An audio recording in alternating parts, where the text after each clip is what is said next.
다통마 남는 성로리아 궁금사에게 Najpierw 참고 chciałbym 답답지 życzyć Wam wszystkim 상근데 Tashidelek. Mam nadzieję, że 그러고 macie się dobrze. 팅글이었다 지체 대마무디 쉬어도 심bre Dzisiaj będziemy kontynuować nauki o 50 strofach o guru, nasze wiosenne nauki.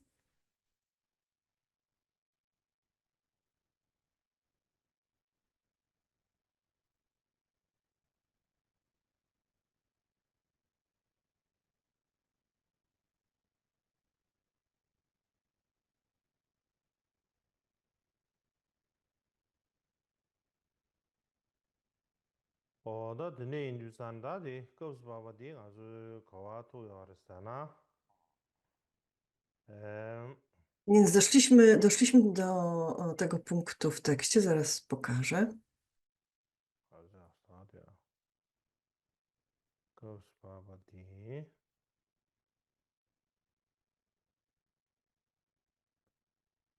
딱 그거 지들 줘봐 사디를 토예 버봐 그거 지들 줘봐 Że jesteśmy przy różnych 이나오네 sposobach okazywania 나무스도 szacunku 다 guru, 드린데 쉬어야 wobec guru. I 라메제다 콜라 지들 I teraz 줘봐 jesteśmy 근데 przy strofie 마와데 26, w której 라마메제다 콜라 mówi 지들 się, 줘봐 쉬운데 사네다 델이야 jak zachowywać się, jak traktować 티제도 콜라스나 rzeczy związane i osoby 라메게 związane z guru. 소시 I 대두바 ta strofa brzmi 라메 tak. 컴네 Zawsze traktuj równoważnie 싸우니 dobytek guru jak swoje życie, jego bliskich, jak jego samego, a jego ludzi jak swoją rodzinę. 그래도 다 간제 Tutaj 공부 jest rozbicie wszystkich słów. 라마스야데 공부 Więc 시했습니다. teraz zgodnie z sanskryckim komentarzem, guru to jest wiadomo, już zostało to wyjaśnione.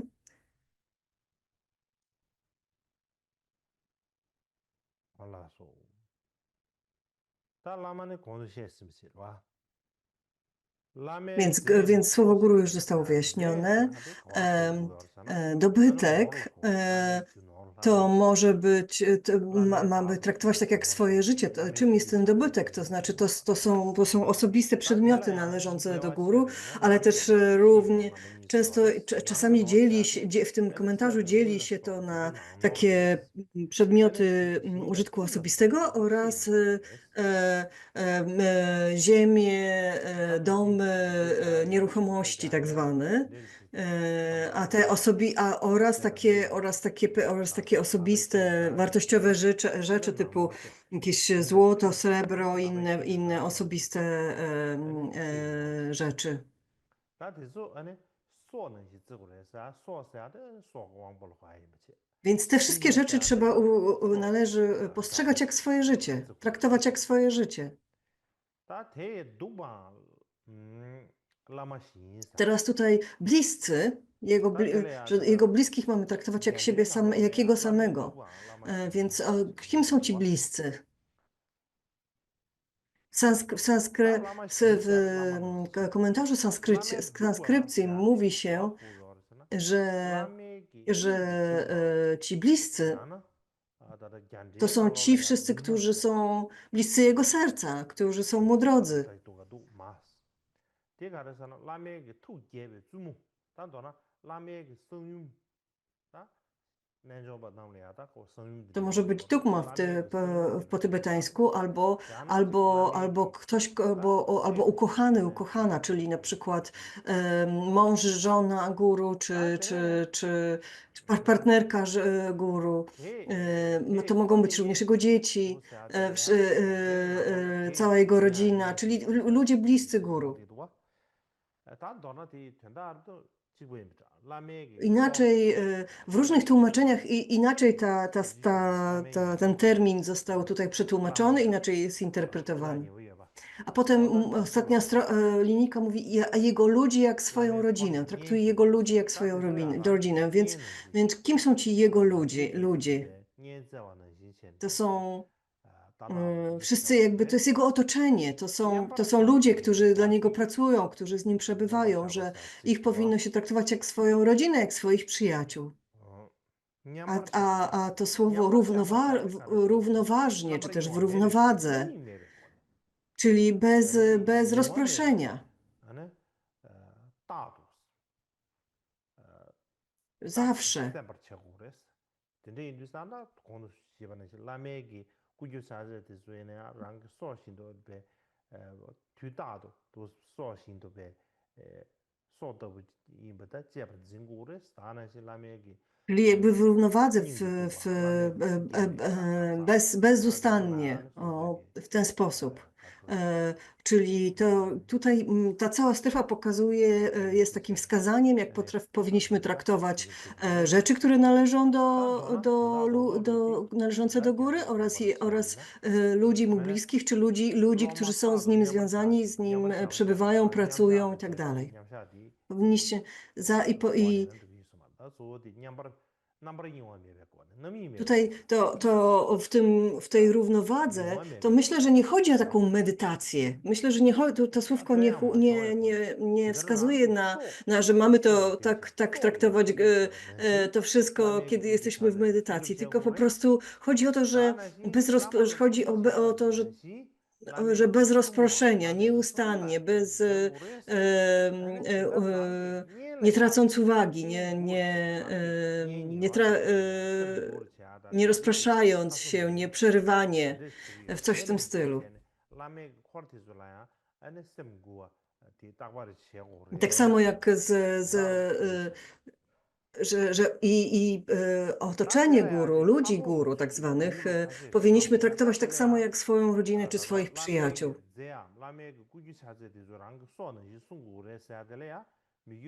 Więc kiedy mówimy, na przykład Mikio Dorje napisał też coś o tym, jak traktować rzeczy należące do guru.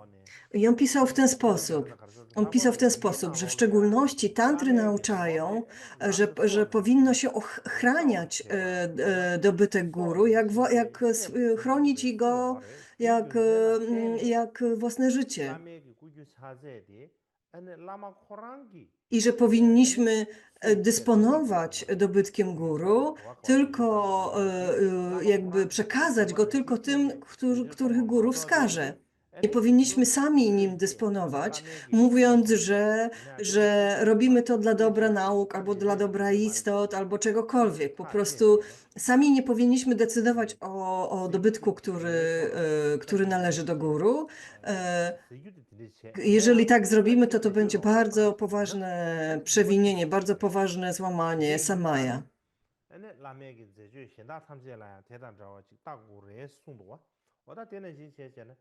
Więc podobnie musimy jakby podchodzić do wszystkich rzeczy, które należą do guru, i też różnych innych działań, wszystko, co do guru należy, wszystko, co mu zostało przekazane, powinniśmy jakby traktować, robić z tym dokładnie tylko to, co guru sobie życzył, żebyśmy zrobili. Nic więcej niż poza tym. Nie możemy wyobrażać sobie, że robimy coś w jego intencji, tylko wypełniać jego intencje. Natomiast jak traktować bliskich guru, czyli jego na przykład żonę, dzieci i tak dalej, to na to mamy bardzo wiele przykładów w historiach życia wielkich mistrzów przeszłości. Na przykład pan Milarepa postrzegał widział w marpie z lodraku Buddę i tak samo jak guru uważał jego żonę, Dagmemę, notabene jej imię Dagmema znaczy Naimriacja, czyli partnerka Hewadży. I też jego syna Dharmadodę również traktował jak guru i całą tą rodzinę traktował jak guru, dokładnie tak samo.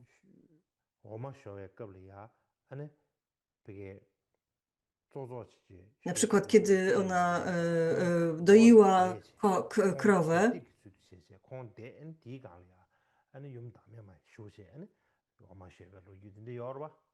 Często to zdarzyło się tak, że służył jej za podnóżek albo służył jej za taki stołek, żeby mogła, żeby miała na czym usiąść i tak dalej. Po prostu służył jej tak samo, tak memie, tak samo jak służyłby jak służyłby Marpie. Podobnie na przykład ma Hasida Lingrepa. Najpierw udał się do Pakmuk Druk, kiedy miał 38 lat. Wtedy spotkał swojego guru Drogona Rinchena. I kiedy ujrzał, to był środek zimy, czy też początek zimy i dotarł do miejsca, w którym przebywał Drogon Rinchen i kiedy Lingrepa tam doszedł, Drogon Rinchen siedział na tronie, a Lingrepa rozwinął takie natychmiastowe oddanie, że miał wrażenie, że nawet po prostu góry i ptaki i drzewa otaczające całe to miejsce były emanacjami guru. Wszystko było guru w tym momencie. Albo na przykład Drigungpa Jigdon Sungön odwiedził Pamodrupę i na początku był bardzo jakby rozczarowany tym, jak się mnisi przebywający wokół Pamodrupy zachowują.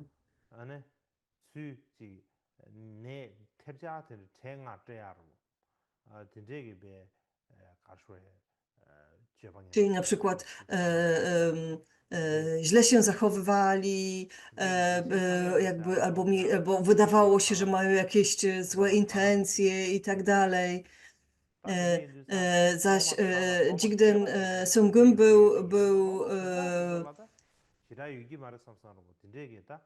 pomyślał sobie, że ci mnisi się zachowują tak źle, że jakby stracił wiarę w całą tą społeczność klasztorną zebraną wokół Pamodrupy. Ale ponieważ był bardzo inteligentny i już doświadczonym był praktykującym, to natychmiast zauważył swój błąd i zobaczył, że to jest bardzo poważna przeszkoda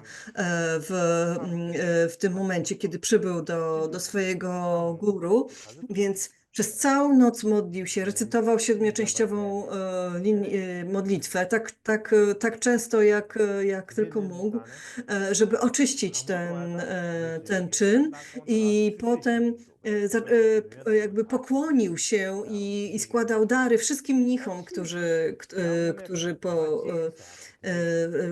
przebywali tam wokół Pamodrupy. Ludzie na początku nie wiedzieli, co o tym myśleć. Myśleli, że może to jest jakiś człowiek, który stracił wiarę i tak dalej. Ale potem, jak jego poznali, to zrozumieli, że on tak naprawdę miał wiarę. Miał tak wielką wiarę w prawo przyczyny i skutku i tak dobrze rozumiał to, jak stracenie takiego właśnie czystego widzenia, szczególnie w odniesieniu do osób związanych guru, jak wielką może być przeszkodą, jakim wielkim może być problemem na ścieżce. Więc jak tylko sobie to uświadomił, to jak najszybciej chciał tą postawę skorygować.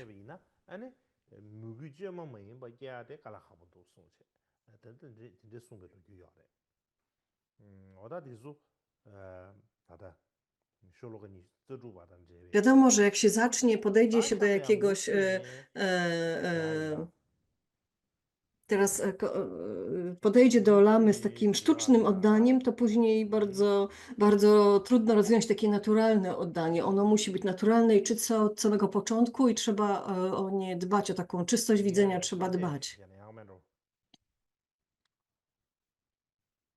Więc wracając do naszego tekstu, pokażę znowu jakby strukturę tekstu według komentarza Tsongkhapy.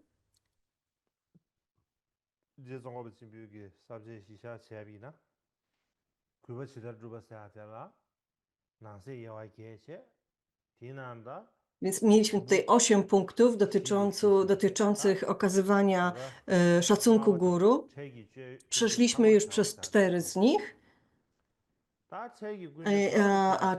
A piątym punktem jest czystość takiego codziennego zachowywania się, takich codziennych em, 미리비 군주 강바스 리비 군주 템바스 미리비 죄람 군주 czyli 겐템바스 to, jak mamy się nie zachowywać, jak 다치 się mamy zachowywać i 이나 jak 담보 미리비 uczyć 군주 innych, jak mają się 강바데나 zachowywać. No takie jakby podpunkty jeszcze jest to dalej podzielone. I ten jeszcze pierwszy podpunkt się dzieli jeszcze na dwie części, czyli jak się zachowywać, kiedy jesteśmy w miejscu, w którym guru nas widzi. A drugim jest, jak się zachowywać, kiedy jesteśmy w miejscu, w którym guru nas słyszy. Więc musimy uważać wtedy, kiedy jesteśmy widoczni dla guru i musimy uważać wtedy, kiedy guru może słyszeć to, co robimy albo to, co mówimy, tak? Więc to jakby te strofy są rozbite tak, że omawiają poszczególne te podpunkty.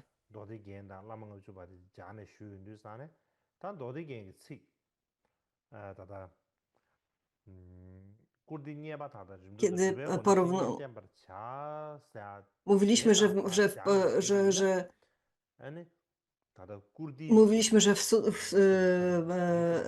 w sutrach Mahajanu mówi się, że że powinno się służyć guru pracą, służbą i okazywaniem szacunku, i to dotyczy właśnie tego okazywania szacunku.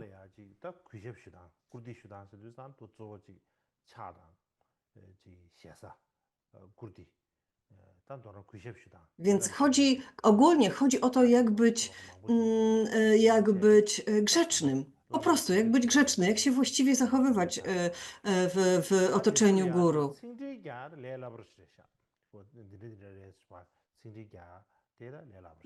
I wyjaśnienie tej części tekstu, tych kilku strof tekstu, które tego dotyczą, jest dość proste. One są dość jasne.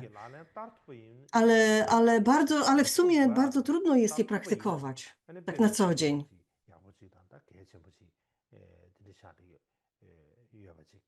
Ale praktykowanie tego protokołu, że tak powiem, zachowania wobec guru jest bardzo ważne. Dotyczy to głównie ludzi, którzy przebywają z guru bardzo blisko, którzy bardzo często go widzą, którzy bardzo często się z nim spotykają, albo którzy mu bezpośrednio, i wtedy bardzo ważne jest, aby utrzymywali uważność w umyśle i aby pamiętali o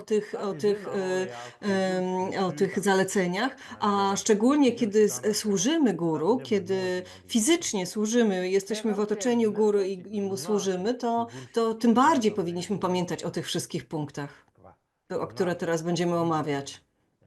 Bardzo często zwracamy też uwagę tylko na to, jak okazywać szacunek fizycznie i jak mówić, ale też ale głównie, jak jesteśmy, kiedy ten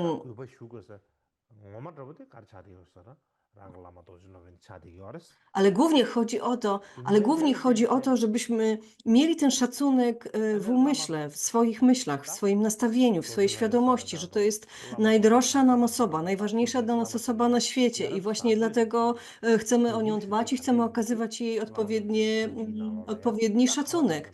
Jeżeli nasz guru jest uosobieniem w istocie Vajradharą, to powinniśmy odpowiedni szacunek mu okazywać i tak dalej. I powinniśmy, więc to nie chodzi o takie puste gesty czy puste słowa, tylko żebyśmy rozumieli, dlaczego ten szacunek jest okazywany.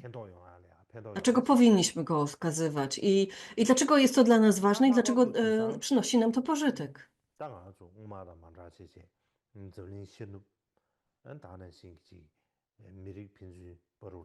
Teraz jest trochę inaczej niż w przeszłości. teraz jakby spotykają się różne grupy etniczne, o różnej kulturze, różne grupy kulturowe, tak, spotykają się między sobą. Więc bardzo często my, więc,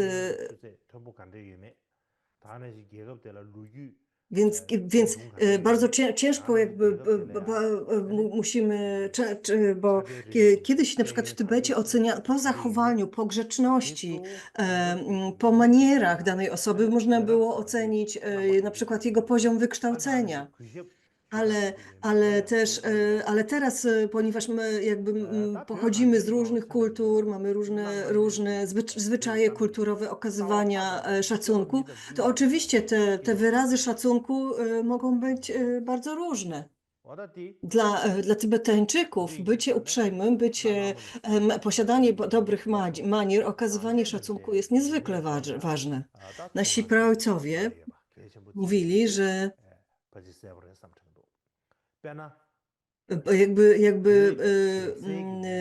dla naszych przodków to było bardzo ważne. Na przykład w języku tybetańskim mamy bardzo wiele takich wzniosłych słów zwrotów grzecznościowych. W zasadzie można by było, w zasadzie to chyba jest najbogatsze, mamy najbogatsze słownictwo takie grzecznościowe chyba ze wszystkich języków na świecie. W zasadzie moglibyśmy stworzyć osobny słownik tybetański, zawierający tylko te słowa grzecznościowe, tylko te, którym się okazuje najwyższy szacunek rozmówcy. To jest jakby osobny zestaw słów, osobny zestaw takich wzniosłych słów.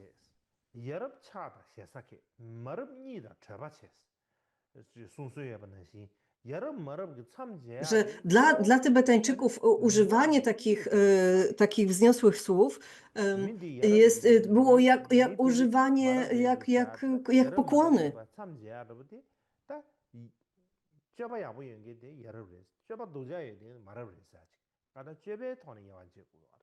Dla Tybetańczyków też ludzie, którzy zachowywali się, którzy mieli maniery, zachowali się z pełną grzecznością i to byli wykształceni, szlachetni i tak dalej, a inni ludzie byli niewykształceni i pospolici.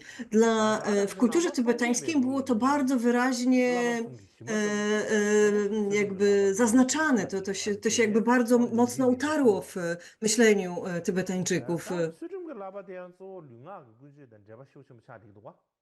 To jest jakby w zasadzie to jest takie okazywanie szacunku naszym ciałem jest taką dyscypliną naszego ciała, utrzymywanie w ryzach naszego ciała. Tak? I na przykład w Vinai mamy 112 różnych rodzajów treningu i dotyczącego ciała, czyli na przykład jak nosić, 10 dotyczy jak nosić szaty, 20 dotyczy tego jak chodzić, 9 dotyczy tego jak siedzieć, 8 dotyczy tego jak prosić o jałmużnę, 21 dotyczy tego jak jeść, 14 dotyczy tego jak się myć i jak naprawiać swoją miseczkę żebraczą. 26 dotyczy tego, dotyczy darmy. I tak dalej, i tak dalej. Więc jest to bardzo duże, razem jest 112 takich ślubowań, takich zasad dotyczących tego, jak trzymać w ryzach swoje ciało, tak, krótko mówiąc. Jak panować nad swoim ciałem,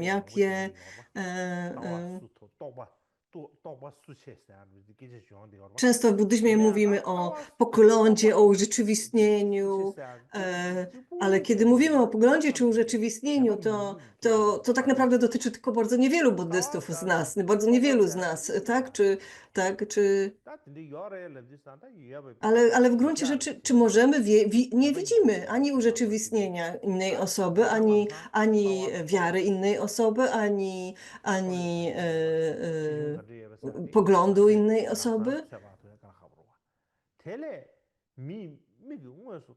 Tak naprawdę nie wiemy, ile ktoś ma doświadczenia, ile ktoś ma urzeczywistnienia. Nie jesteśmy tego w stanie stwierdzić.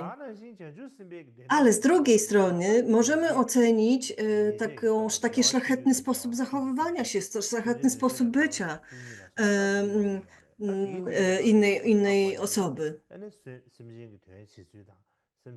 Również kiedy przyjmujemy ślubowania bodhisattwy, to jest 34 na 34 sposoby możemy złamać te ślubowania, niszcząc nasze dobre właściwości, niszcząc możliwość pomagania innym i tak dalej.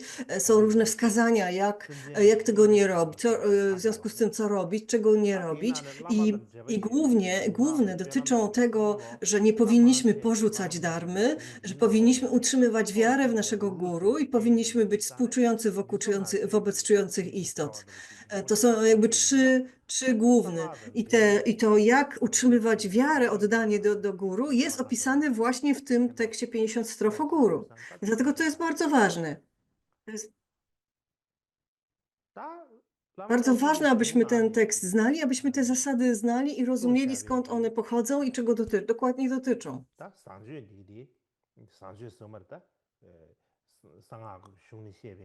Więc teraz przechodzimy do części, w której w zasadzie omawiane jest są dobre maniery, grzeczne zachowanie.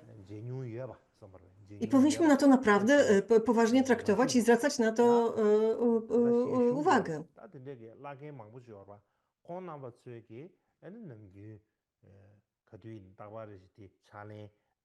Wśród nas żyje bardzo wielu starszych guru, którzy cały czas są wśród nas, uczą nas i cały czas tak naprawdę pokazują nam to grzeczne zachowanie pełne manier.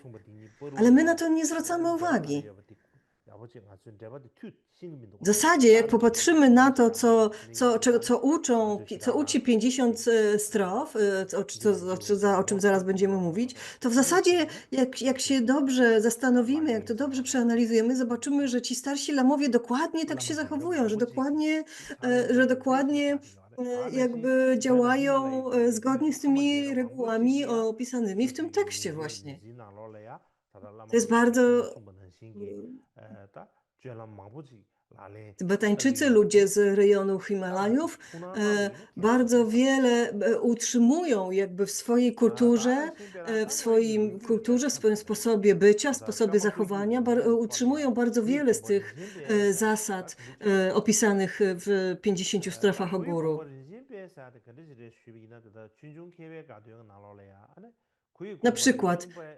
Na przykład w szkole Karma Kaggyu był taki mistrz, który się nazywał Gui Gumpa Grinchen Pal, który był uczniem Karmapy Rangdunga Dorje.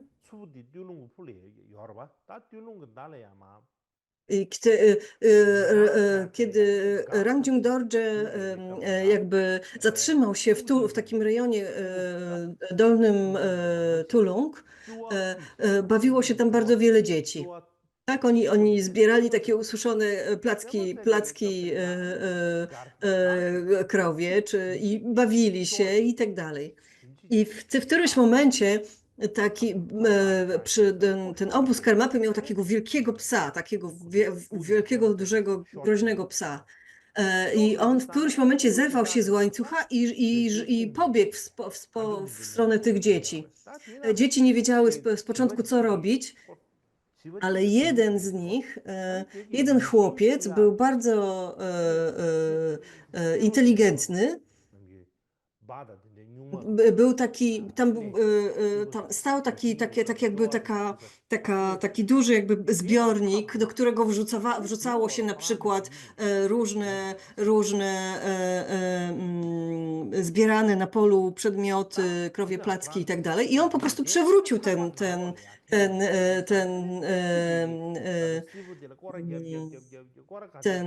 pojemnik, schował się do środka oczywiście, pies biegał wokół, nie mógł się do niego dostać, i w końcu się zmęczył i wrócił i odszedł, tak?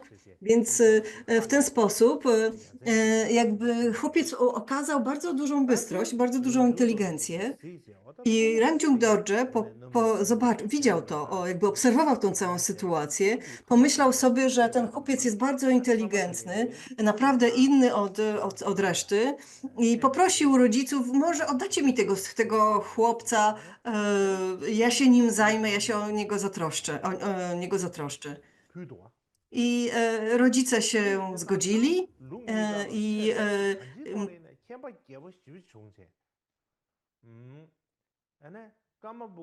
i później ten Gyugum Parinchen-pal był bardzo znanym mistrzem. Można powiedzieć, że stał się później takim chandze, takim sekretarzem, takim głównym jakby zarządcą trzeciego karmapy i później czwartego, Ronpa Dorje, i później piątego. Więc on był jakby takim zarządcą, takim głównym sekretarzem tych karmapów i był bardzo inteligentny, bardzo świetnie siebie radził na dworach chińskich, w dworach mongolskich.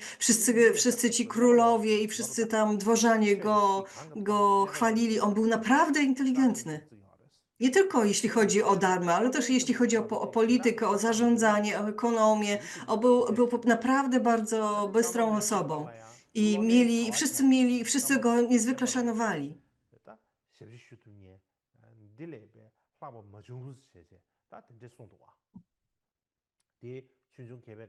Czasami niektórzy mówili, że nie było nikogo, kto zrobiłby więcej dla nauk karmapów.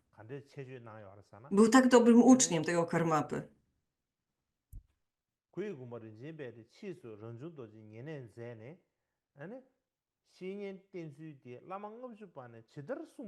Później że kiedy...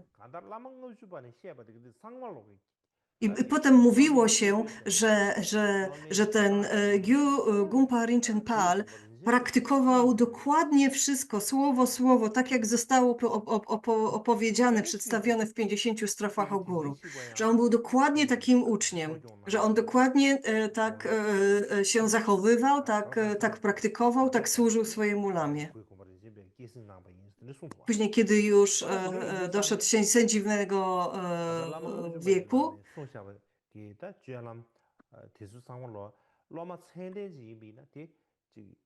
właśnie chwalono go w ten sposób, że był to taki doskonały uczeń, że naprawdę był w stanie wprowadzać w życie wszystkie zalecenia opisane w tym tekście. Czasami czytamy ten tekst i myślimy sobie, no rozumiemy mniej więcej o co tu chodzi i o co tutaj chodzi, ale jak to wprowadzać w życie, jak to robić? Bardzo ważne jest, aby zrozumieć znaczenie, które kryje się za tymi słowami, za tymi zaleceniami. Czasami nam się wydaje, że wystarczy dobrze praktykować, wystarczy mieć dobrą znajomość filozofii, dobrze studiować i tak dalej, ale jak żyć, jak służyć swojemu lamie, jak naprawdę doskonale podążać za naukami swojego lamy, to jest wielka ścieżka, wielka sztuka. I jednym z elementów tego właściwego zachowania i właściwego służenia jest odpowiednie zachowanie, odpowiednie działanie i odpowiednia mowa. Więc teraz przechodzimy do strofy 27, która brzmi mniej więcej tak. W jego obecności nie siedź na łóżku, nie noś turbanu ani udrapowanych szat, nie opieraj się na biodrach, nie krocz przed nim i nie stawaj na poduszce.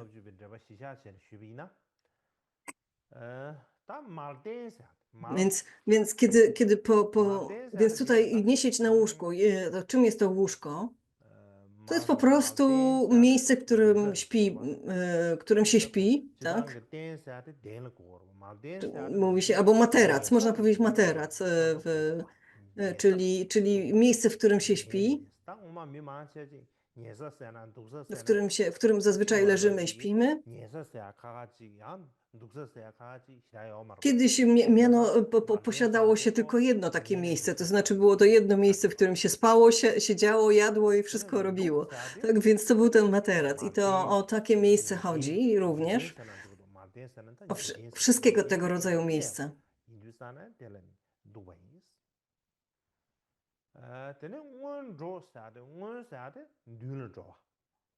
Więc teraz nie krocz przed nim. Co to znaczy nie krocz przed nim? To znaczy, że potem mamy turban, mowa jest tutaj o turbanie, czyli o takim nakryciu głowy zrobionym z tkaniny.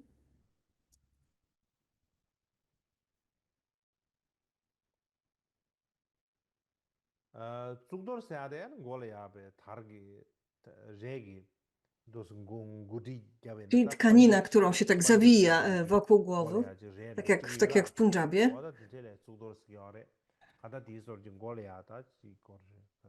Więc to jest turban. Potem ani udrapowanych szat. Co to znaczy? Więc jest to taka peleryna, coś takiego, jakaś taka dodatkowa szata na ramionach. Kiedyś w starożytnych Indiach to była oznaka wielkiego statusu. Czyli teraz na przykład dzisiaj w Indiach widzicie, jak są jakieś uroczystości, to ludzie noszą takie różne ozdoby na głowie i na ramionach i to jest właśnie tego rodzaju, chodzi o takie udrapowane szaty właśnie wokół szyi, ramion i tak dalej. Potem dalej nie stawaj na poduszce, znaczy, że nie umieszczaj stopy na poduszce.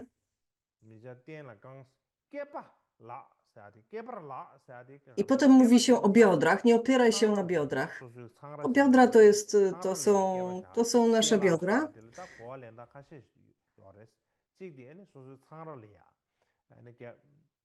Czyli chodzi o o nieopieranie rąk na biodrach, że opieramy ręce na biodrach. Albo na przykład tak się trzymamy, tak? W ten sposób. Czasami w pasie trzymamy ręce, czasami na biodrach. Albo na przykład z tyłu trochę na biodrach trzymamy ręce, prawda? O to mniej więcej chodzi.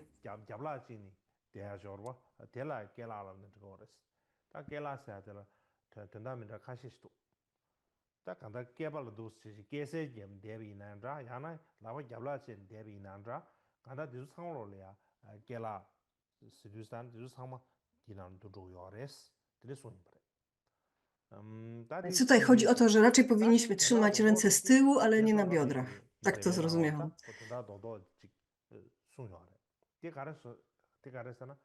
I komentarz Tsongkhapy mówi o tym, że nie powinniśmy siedzieć na łóżku. Chodzi o to, że to wszystko, to co tu jest tu opisane, że tego wszystkiego nie powinniśmy robić w obecności guru. Że to wszystko dotyczy, kiedy guru jest obecny. Czyli kiedy guru jest obecny, to nie powinniśmy siedzieć albo leżeć na jakimś łóżku. Nie powinniśmy też iść przed nim. Nie powinniśmy go wyprzedzać, kiedy on idzie. Nie powinniśmy iść przed nim. Nie powinniśmy nosić turbanu, ani jakichś ozdób na głowie czy na ramionach, takich wskazujących na nasz status jakiś. Nie powinniśmy tego robić w obecności naszego guru. Nie powinniśmy siadać na poduszce, nie powinniśmy wchodzić na naszą poduszkę, zanim to nie zrobi nasze guru. Znaczy, nie może być tak, że guru siedzi guru stoi na ziemi, a my stoimy na poduszce. To jeżeli guru stoi na ziemi, to my również stoimy na ziemi. Nie trzymanie rąk na biodrach to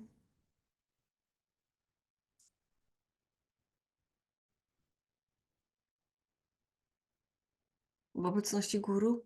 다가다 다다도도 과르드디 고 레라브르치레도 아레스타나 To w gruncie rzeczy jest to łatwo zrozumieć, o co chodzi, prawda? 라마 페비용 거래야다 메데 사드 미세지 과면로 지당 대가 대초 말에서 아직 기지 있어 말 라메기 식설이야 대가 대초 말에서 기지 있어 말 지금 예대가 대초 Nie stać na łóżku, czy też nie stać na poduszku. 안다나 진 드로에 거래야 라만 뒤는 페 로아 소소티 잡로 친체 드로고도와 딩사데 Nie powinniśmy, dzisiaj, w dzisiejszych czasach bardzo trudno jest to czasami robić. Kiedy nie jesteśmy uważni, to wchodzimy w drogę guru. O to właśnie chodzi. Żeby nie wchodzić mu w drogę, kiedy on idzie. Nie powinniśmy też iść przed nim, udając kogoś ważnego. Powinniśmy jemu ustępować i pozwolić, żeby on szedł pierwszy. Nie powinniśmy również pokazywać swojego wyjątkowego statusu, nosząc jakieś ozdoby na głowach albo na ramionach, jakieś specjalne szaty i tak dalej. O to tutaj chodzi, że to by było okazywaniem braku szacunku. Zanim guru nie usiądzie, nie powinniśmy również siadać. Powinniśmy stać tam, gdzie on stoi. Jeżeli on stoi na ziemi, to powinniśmy również stać na ziemi. Niedobrze jest, kiedy guru stoi na ziemi, a my stoimy sobie na poduszce, żeby nam było wygodniej.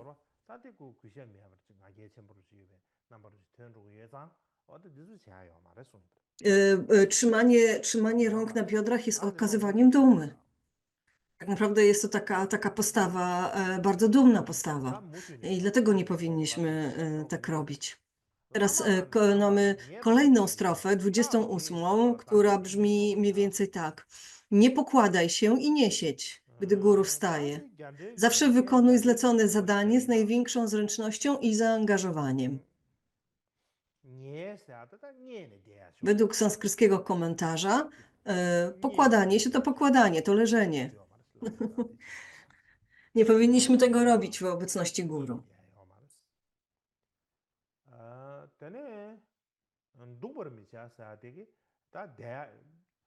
Nie siedź, czyli chodzi o to, że nie siedzimy, kiedy guru wstaje. Kiedy guru wstaje, to my również wstajemy. Nie siedzimy, nie pozostajemy na swoim krześle, fotelu, łóżku i tak dalej, kiedy guru wstaje. Kiedy guru wstaje, to my również wstajemy. To jest jasne, prawda?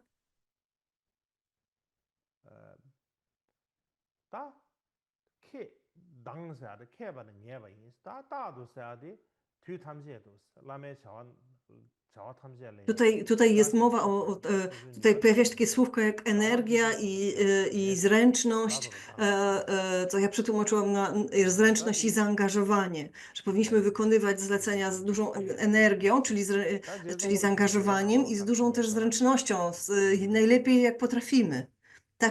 Tak to komentował pan Tsongkhapa w swoim komentarzu, tak to opisał.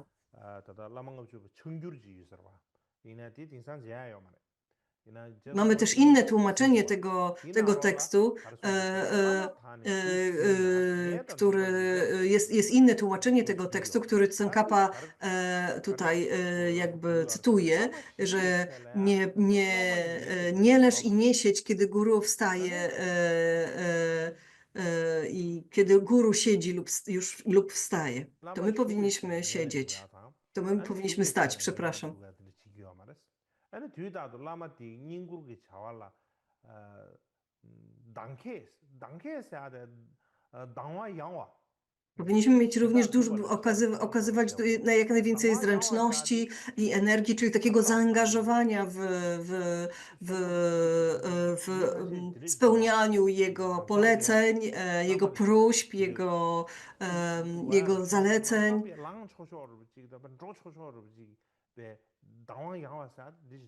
Chodzi o to, że kiedy guru wstaje, to my szybko wstajemy. To nie ociągamy się.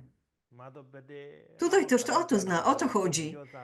O, to nie jest tak, że już wstajemy, już musimy wstać. Nie, nie, nie. To nie o to chodzi. To nie byłoby dobre. Guru wstaje, to my po prostu od razu wstajemy. Z marszu. Chodzi o to, żeby być bystrym, żeby szybko reagować na to, co się dzieje.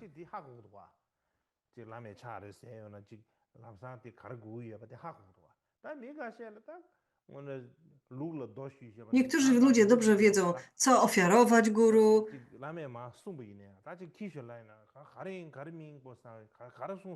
Niektórzy są tacy ospali i kompletnie nie wiedzą, co się wokół nich dzieje, a niektórzy są bardzo bystrzy, bardzo uważni, zawsze szybko, odpowiednio, w odpowiednim momencie reagują i tacy powinniśmy być. Tacy powinniśmy być, kiedy przebywamy w obecności guru.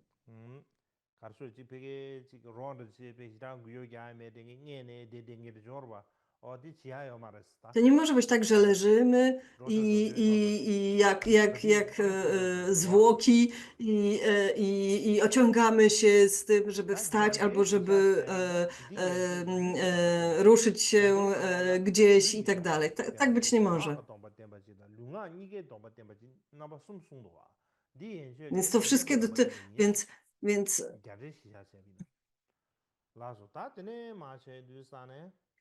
zgodnie z sanskryckim komentarzem te strofy dotyczyły tego, jak się zachowywać swoim ciałem, tak? Co robić ze swoim, albo nie robić ze swoim ciałem w obecności guru. Teraz będzie, co robić ze swoją mową, albo nie robić ze swoją mową. To jest strofa 29. Nie wypluwaj śliny ani czegokolwiek, siedząc nie wyciągaj nóg, nie chodź bez celu, ani się nie wykłócaj, gdy w pobliżu jest twój guru. Więc nie plujemy. Po prostu nie plujemy. Ślina to jest ślina po prostu, czyli są to wszystkie flegmy, wszystkie płyny z naszego ciała.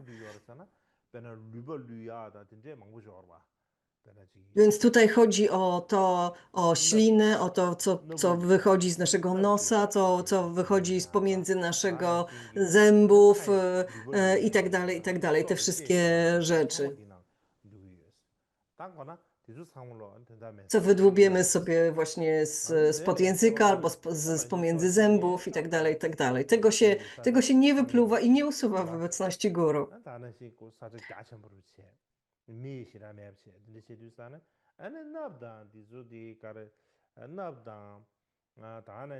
Więc kiedy jesteśmy w obecności guru i jest tam jeszcze w dodatku dużo ludzi, to po prostu nie jest grzecznie smarkać i pluć i tak dalej.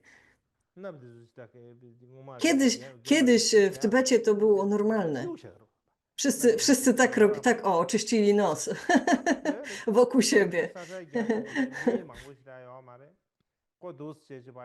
Po prostu wydmuchiwali różne rzeczy z nosa w ten sposób i dzisiaj to jest bardzo, bardzo niegrzeczne i bardzo nieodpowiednie. Dzisiaj szczególnie w cywilizowanych różnych krajach się nie pluje i nie wydmuchuje nic z nosa przy ludziach. Jest to bardzo normalne, naturalne zalecenie dla nas wszystkich.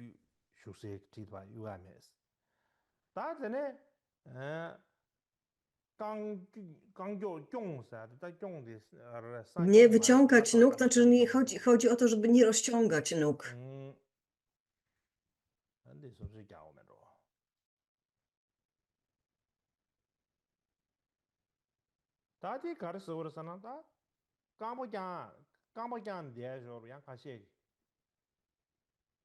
Więc chodzi o to, żeby nie rozciągać nóg. Niektórzy ludzie siedzą z takimi wyprostowanymi nogami i bardzo często jest to uważane za oznakę takiego,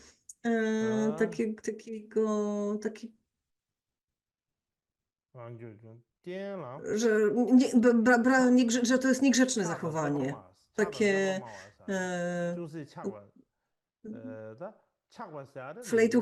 flejtuchowate zachowanie. Również nie powinniśmy chodzić, nie, tutaj jest chodzenie bez celu.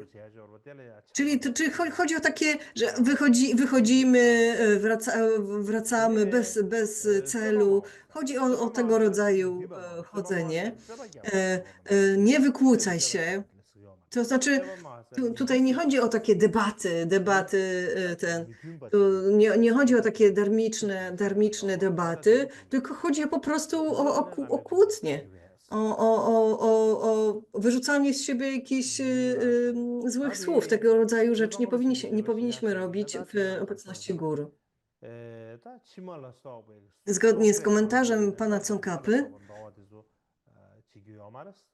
on wyraźnie jakby wskazuje na to, że ta ślina dotyczy również tych wszystkich innych flegm i rzeczy wydobywających się z naszych ust czy nosa. I że nie powinniśmy jej wypluwać, że nie powinniśmy, kiedy siedzimy, nie powinniśmy rozciągać sobie nóg, kiedy chodzimy, nie powinniśmy chodzić w tą i z powrotem bez celu. Że to jest też oznaką braku szacunku.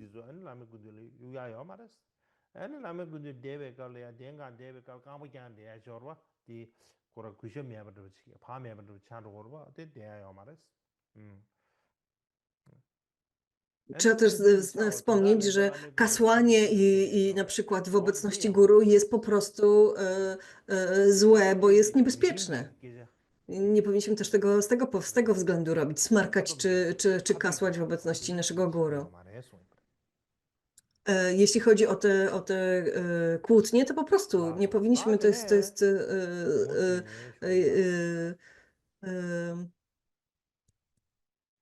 nie chodzi tu o debaty takie darmiczne, tylko chodzi o takie zwykłe wykłócanie się o coś.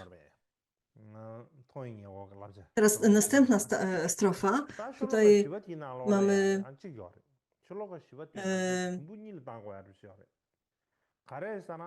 tutaj to jest pierwsza jakby część, to jest jakby pierwsza część tej strofy, a to dlatego, że Lama Tsongkhapa podzielił tą strofę jakby na dwie części. Nie poklepuj innych wzajemnością, nie śpiewaj, nie tańcz i nie graj muzyki. A druga część brzmi, ani nie konwersuj w miejscu, z którego on mógłby cię usłyszeć.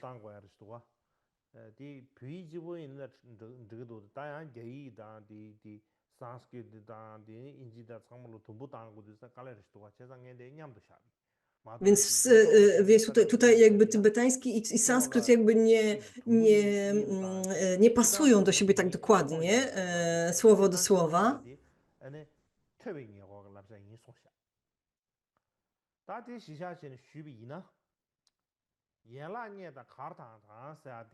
Więc tutaj chodzi o to, jak się zachowywać, kiedy guru może nas słyszeć, że kiedy guru nas, co prawda nie widzi, ale jednak nas słyszy. Więc co to znaczy tutaj? To może być nie poklepuj się, ale może chodzi o okazywanie czułości. Nie okazuj czułości sobie nawzajem.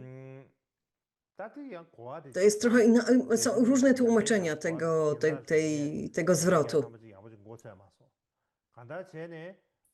W komentarzu sanskryckim nie jest to dość dobrze, jakby, nie jest to dość czytelne, o co chodzi. Chodzi o takie wiwatowanie na swój temat, albo na swoją cześć, albo chwalenie się nawzajem.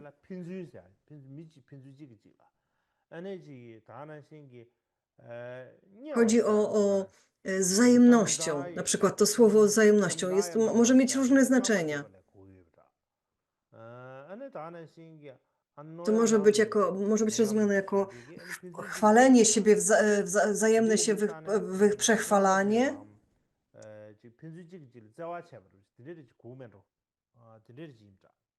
다 전에 루스야도 고 레라버로 루당야 albo 셔. okazywanie sobie 루당하고 czułości, 루야네. czy też 전에 르모스야데 drugim jest 아니 뭐 śpiewanie, 저기 to jest po prostu 가르스야데 śpiewanie, no, 아니 nucenie różnych piosenek i tak dalej. 제거 Tańczenie to jest po 르모가 또 prostu 그제시 tańczenie, tak? A granie 가르기 muzyki to 남도 jest po 제거데 prostu granie muzyki na różnych instrumentach, 딴데 탑쇼 fletach, bębenkach i tak dalej.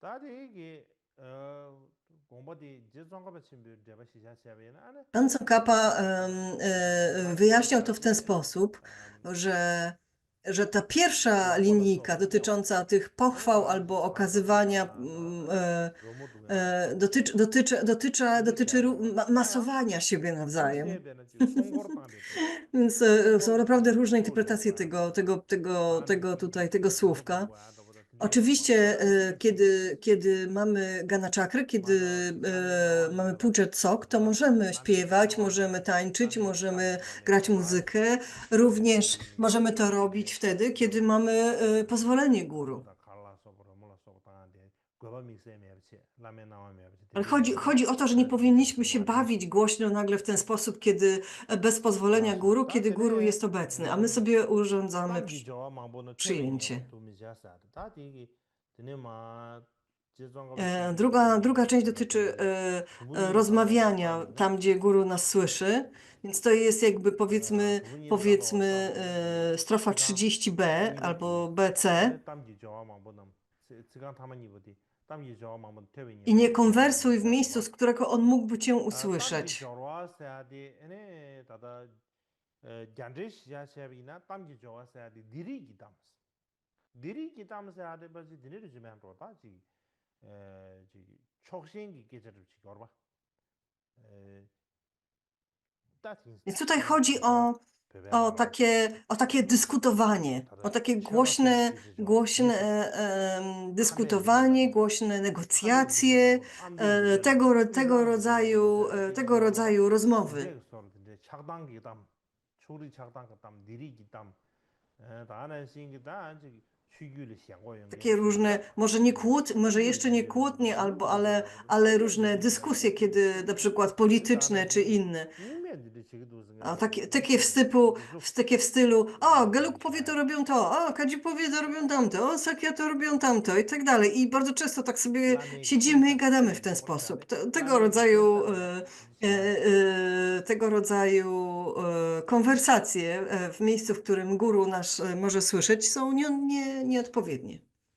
라소 다 드네 제 성갑에 치면 제가도 제비는 땀기 좋아 뭐 써야지 재미 땀치야요 말이야 전담에 베끼든다면 시대에 줘봐 재미 땀 Pan Tsongkhapa natomiast mówi, że tutaj chodzi o takie konwersacje bezsensowne, takie o jakichś głupotach, o jakieś plotki, jakieś po prostu bez czczą gadaninę, chodzi o taką czczą gadaninę, że w obecności guru nie powinniśmy się angażować w tego rodzaju sab제 시샤 제비나 아니 rozmowy. 릭비 군주 때바 사들 토이버래 릭비 군주 때바 사데 가르스 거르서나 Teraz następna strofa już dotyczy tego, co powinniśmy robić, jak powinniśmy się zachowywać. Wcześniej mówiliśmy o tym, czego nie powinniśmy robić i jak się nie zachowywać, a teraz będzie odwrotnie. Teraz co powinniśmy robić, to jest strofa 31.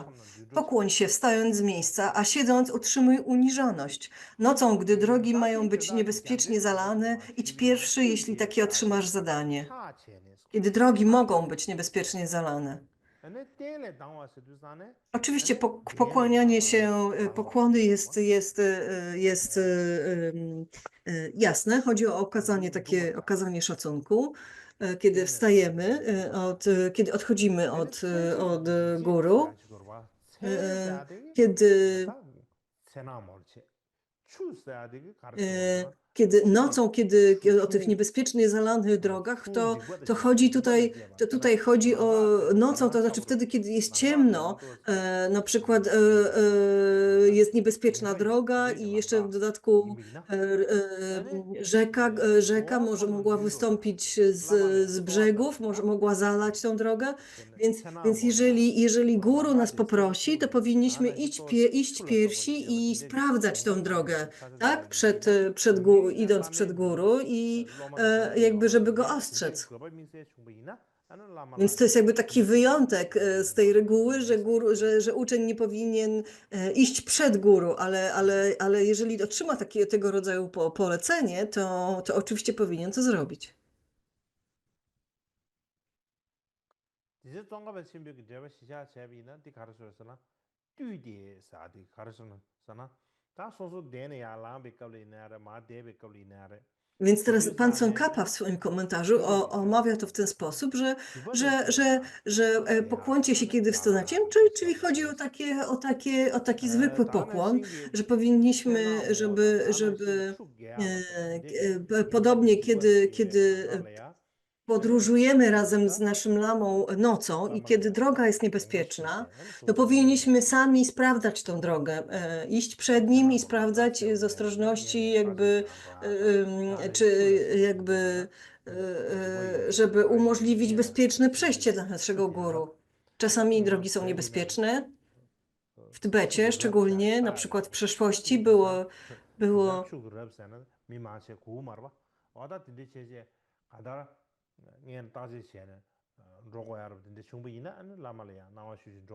mówiło się coś takiego, że testujemy wodę albo testujemy drogę. I wtedy oczywiście uczeń może jakby wyjść przed guru, wyjść i kroczyć przed guru w takim przypadku. Teraz następna strofa to jest strofa 32. Teraz tutaj znowu wracamy do tego, czego nie robić. Będąc w polu widzenia nauczyciela, mądrzy starają się nie wiercić, nie opierają się o filary i im podobne, ani nie strzelają palcami.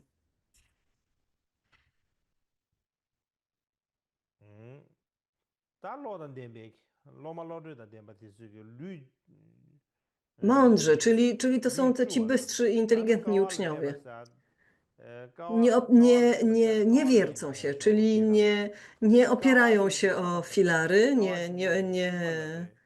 Oczywiście filar to jest tutaj tylko przykład, tak? Nie powinniśmy opierać się na ścianach, na innych ludziach i tak dalej. Nie strzelają palcami, to znaczy chodzi o takie wyciąganie palców, o takie rozciąganie, wyciąganie na przykład swoich palców, które jest takie, wydaje się przy tym takie różne strzelające dźwięki. Niewiercenie ci to znaczy, że nie ruszamy swoim tułowiem, nie zachowujemy się po prostu w ten sposób w obecności lamy. Nie wyciągamy swoich palców. Tutaj mamy takie trzy kostki, tak? Te wszystkie takie trzy stawy w palcach i ludzie potrafią tak wyciągać je tak głośno.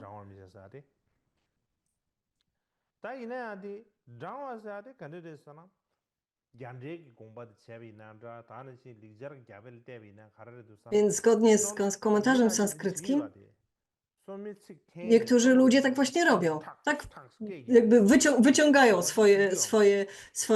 swoje palce i się tak i wtedy słychać taki odgłos tej kostki. Niektórzy robią to w ten sposób, na przykład tak czy inaczej w obecności guru nie powinniśmy też robić takich rzeczy, ani tak, ani tak. Nie wyciągamy sobie palców, nie rozciągamy ich, nie rozciągamy nóg, jak poprzednio mówiłem. Nie opieramy się o swoim ciałem, czy też palcami na różnych przedmiotach, ścianach i tak dalej. Nie wiercimy się na prawo i lewo.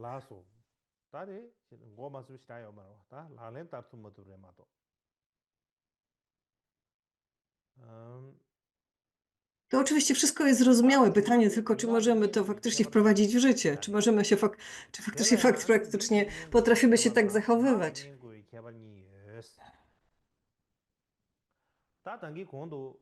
Nas-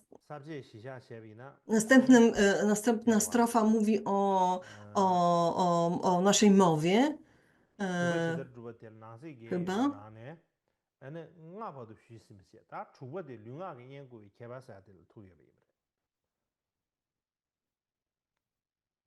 Tutaj będzie to, jak okazywać szacunek i ciałem, i mową.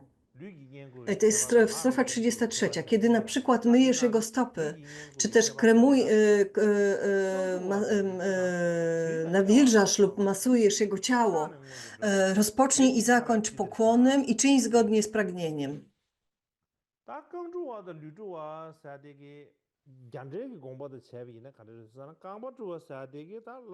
Więc o co tutaj chodzi? Chodzi o mycie stóp, tak? O mycie stóp, to mycie stóp, wszystko jest to bardzo zrozumiane, czyli wodą przemywamy jego stopy, żeby zmyć kurz i brud z jego stóp, z jego nóg.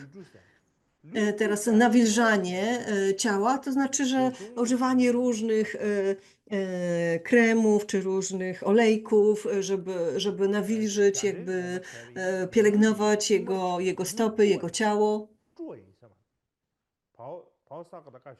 To może być taki na przykład olej sezamowy. W starożytnych Indiach to wtedy wykorzystywano olej sezamowy albo jakiś inny. Więc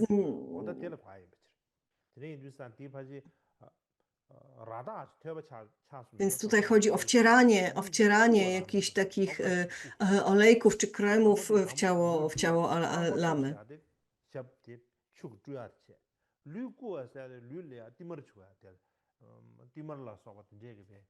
Więc najpierw myję, na przykład możemy myć, potem możemy nawilżać, potem możemy masować. Masować znaczy pocierać i naciskać i tak dalej. Wykonywać po prostu masaż jakiejś części ciała czyli wiemy dokładnie, jak masaż wygląda, prawda? Czyli naciskamy w odpowiednim miejscach, pocieramy ciało i tak dalej, i tak dalej. Więc kiedy robimy tego rodzaju rzeczy, to powinniśmy pokłonić się przed lamą przed i po tą czynnością.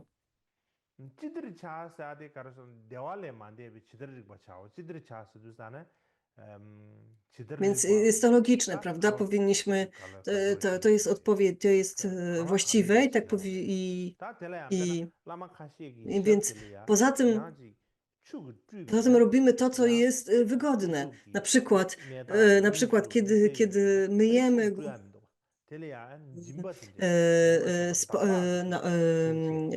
stopy guru, to czasami nie wykorzystujemy do tego wodę, tylko na przykład wykorzystujemy do tego jakieś błoto odpowiednie medyczne albo jakiś wywar z czegoś, więc czyń zgodnie z pragnieniem może dotyczyć właśnie tego, że to mogą być specyficzne, jakieś wyjątkowe na przykład sposób, w jaki powinniśmy to robić. Pan Tsongkhapa również mówi o tym, że powinniśmy rozpoczynać pokłonem i że powinniśmy zakończyć to pokłonem. Kiedy mowa tutaj jest o pokłonach, to myślę, to zazwyczaj stajemy i się kłonimy, prawda? Zazwyczaj, ale w indyjskiej tradycji to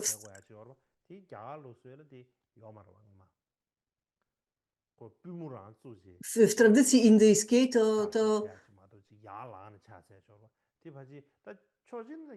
robiło się to inaczej.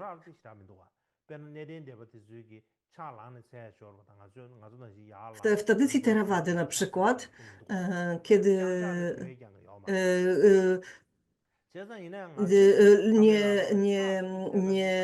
ludzie nie wstają, żeby pokłonić się guru, tylko robią to z kolan.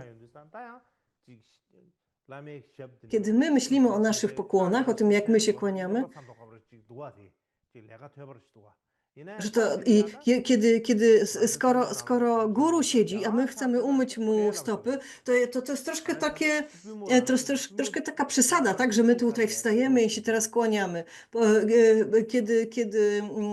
Kiedy myjemy guru stopy, to już się jakby klęczymy przed nim i wtedy z klęczek możemy pokłonić się, zrobić takie pokłony, 3 pokłony, właśnie z klęczek, nie musimy wstawać. To jest bardzo proste i kiedy w Indiach to się odbywa bardzo prosto i bardzo naturalnie. I myślę, że to ma sens. Słyszałam o tym, że w Tajlandii jest masaż tajski, tak jest bardzo dobrze znany. Masaż tajski.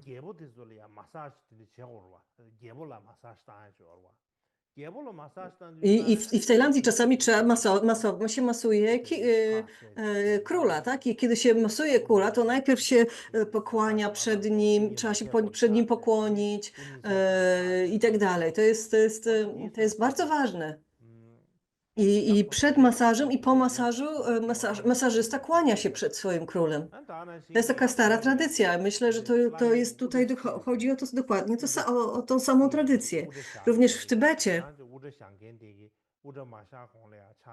kiedy asystenci golą głowę guru, to najpierw się mu kłaniają, przed i po. Taka była tradycja kiedyś w Tybecie. I tutaj chodzi dokładnie o to samo.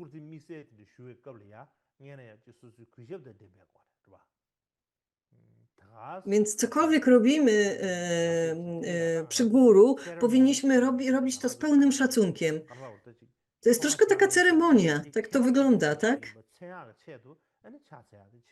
Ale jest to nasza praktyka, naszego okazywania szacunku, naszej kontroli ciała, mowy i umysłu, aby ten szacunek non-stop, nieustannie utrzymywać. Jest to pewien rytuał, pewna ceremonia, którą się uczymy i którą bardzo świadomie wykonujemy. Jest to nie robimy tego mechanicznie, tylko jest to taka specjalna, nasza specjalna praktyka. Teraz dalej, jak służymy guru naszą mową. Jest to strofa 34.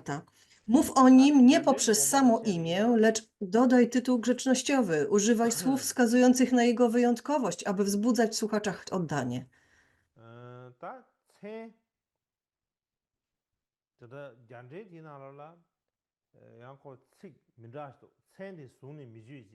Więc tutaj słowa trochę są różne w różnych tłumaczeniach, tak czy inaczej.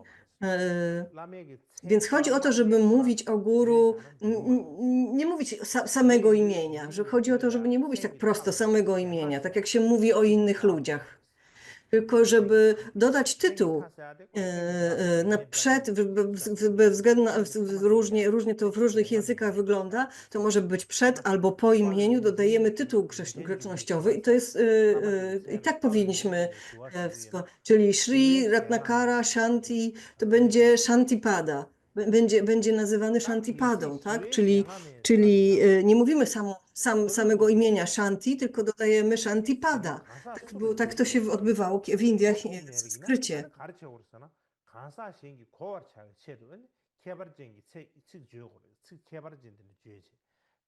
Więc potem używaj słów wskazujących na jego wyjątkowość, czyli używamy takich słów.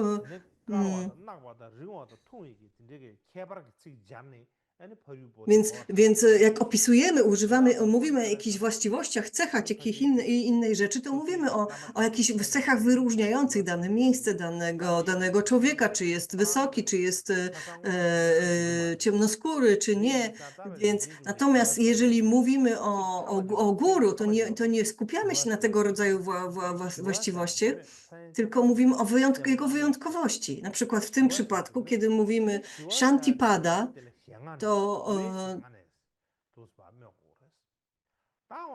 To jest tak, jak po angielsku mówimy mister, tak? Albo po polsku mówimy pan, pani. To bardzo wyraźnie wskazuje na okazywanie szacunku, albo używamy jakiegoś innego grzecznościowego tytułu.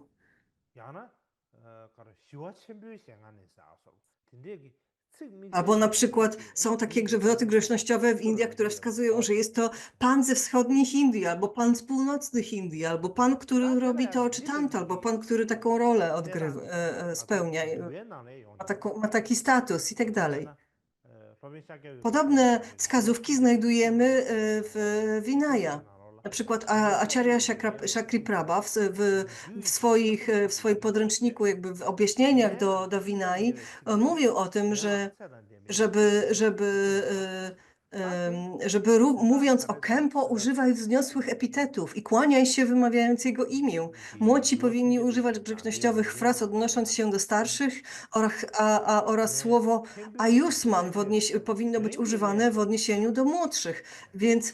Więc tego rodzaju wskazania dotyczące tego, jak się o kimś mówi albo jak się do kogoś zwraca, były bardzo powszechne w różnych komentarzach i w różnych również Vinay, nie tylko w odniesieniu do guru Vajrayana, ale również w Vinayu wobec naszego opata, naszego Kempo, od którego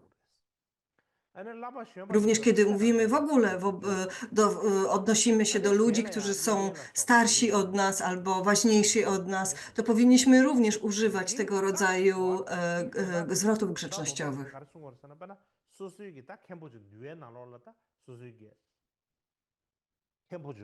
W Vinaya, kiedy mamy naszego opata, tak? Czyli i on jest dla nas, dla mnichów i mniszek bardzo ważny.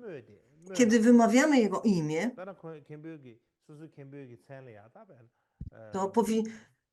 to bardzo często zaleca się tak, aby dodawać taką strofę, aby powiedzieć o nim w danym celu.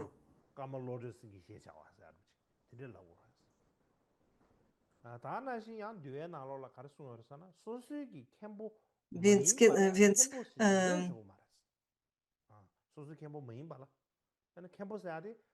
mówi się też w Vinaya, że jeżeli ktoś nie jest naszym opatem, to nie musimy go nazywać naszym, nie mówimy zwracać się do niego Kempo. Ale z drugiej strony, jeżeli ktoś ma tytuł Kempo, bo skończył te długie studia buddyjskie i otrzymał taki tytuł, to wtedy powinniśmy nazywać go Kempo. Bez względu na to, czy to jest nasz Kempo, czy nie nasz Kempo. Ale ogólnie naszym opatem jest ten mistrz, który udzielił nam ślubów zgodnie z tradycją Vinay i tego lamę zawsze powinniśmy nazywać Kempo. Nie musimy innych opatów, innych ludzi również nazywać Kempo, chyba że właśnie ktoś ma taki tytuł, który uzyskał po ukończeniu odpowiednich studiów.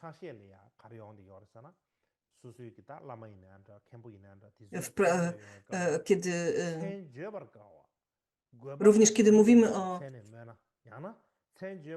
Często na przykład mówimy kiedyś w przeszłości, kiedy lamowie w przeszłości często na przykład mówili o zmarłym lamie, ktoś, kogo imię ciężko wymówić, ktoś, o kim ciężko się mówi, którego imię ciężko wymienić. Więc to jest jakby chodziło o to, że takiego imienia, takiego takiej ważnej dla nas osoby nie mówi się nadaremno.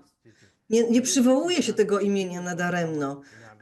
I taka była tradycja w Indiach również i takie było wskazanie również kiedyś w Indiach i w Tybecie i w Vinay, żeby nie przywoływać nadaremno imienia naszego lamy. Więc przywołujemy jego imię tylko wtedy, kiedy ma to jakiś sens, kiedy to służy jakiemuś określonemu celowi. Szczególnie kiedy lama odszedł, to mówiło się, że wymówienie jego imienia jest zbyt trudne A jeżeli lama żył nadal, to mówi się, że wymawiamy, aby z takiego i takiego powodu, z takiej przyczyny określonej, ważnej, wymawiamy jego imię i wtedy dopiero wymawiało się to imię. I to również w ten sposób jakby okazywało się szacunek tej osobie, temu guru. W wielu kulturach, u nas to dotyczy guru, ale w wielu kulturach to dotyczy również rodziców. Jeżeli ktoś jest od nas starszy, od nas ważniejszy, to nie mówi się do tej osoby po imieniu. W Tybecie często się mówi po prostu genla, genla, nauczycielu, nauczycielu. Więc to jest jakby wszystko jedno, czy ktoś jest naszym nauczycielem, czy nie. On po prostu, to jest po prostu taki zwrot grzecznościowy wobec osoby od nas starszej i ważniejszej. Albo na przykład dziecko mówi ojcze, matko, nie mówi po imieniu do ojca czy matki. Często do każdej kobiety mówi się mamo w Tybecie. Ale teraz powinniśmy uważać. Ktoś powie, o,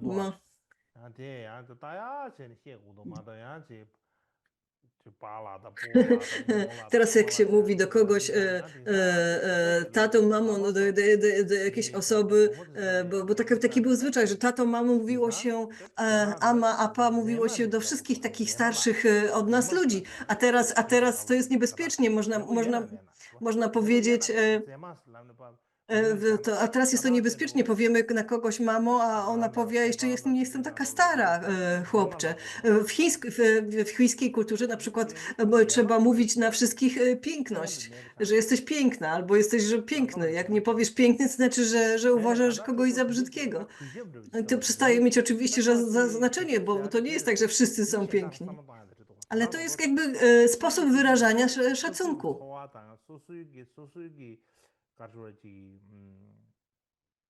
Najpierw oczywiście to musi się zacząć od uczucia.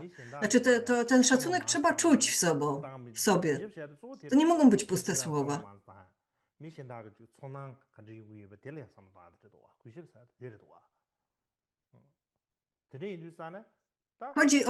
Chodzi o to, że szacunek wyrażanie szacunku oznacza, że ważniejsze jest dla nas, jak ta druga osoba się czuje, niż jak my się czujemy. Jak ta druga osoba będzie się czuła, kiedy będziemy coś robili, albo kiedy będziemy coś mówili, albo jak będziemy się jakoś tam zachowywali. Cały czas mamy jej pozycję, jej komfort, jej status na uwadze, a nasz się nie liczy. I nasze potrzeby się nie liczą w tym momencie. Jej się liczą dużo bardziej. I to jest tak naprawdę okazywanie szacunku. To wyrażają te wszystkie zasady. Inaczej to będzie tylko po prostu jakiś właśnie pusty rytuał albo pusty zwyczaj. Będziemy go wykonywać tak po prostu jeżeli będziemy to robić i to będą takie puste gesty, to oczywiście będą to nieznaczące gesty i żaden guru nie będzie z takich gestów pustych zadowolony. Każdy guru widzi, czy ta osoba jest tylko grzeczna z serca, czy jest grzeczna tak po prostu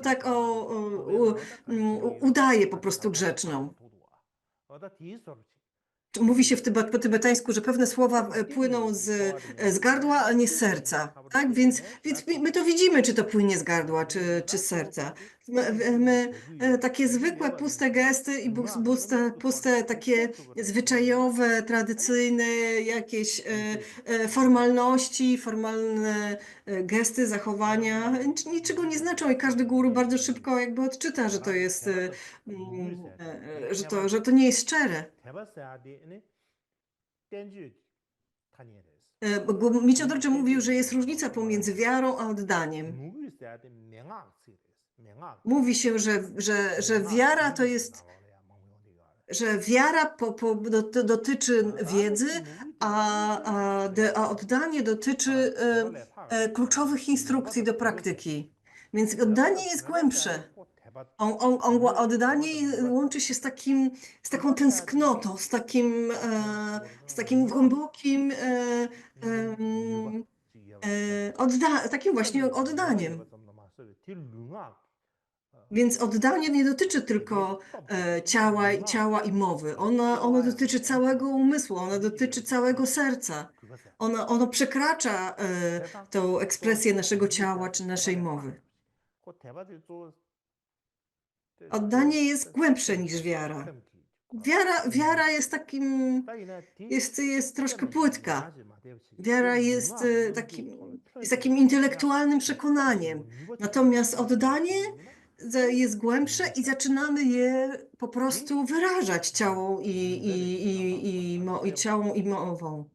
I wtedy lama i na przykład kiedy Milarepa spotkał Marpę, przebywał z Marpą, to miał wiarę.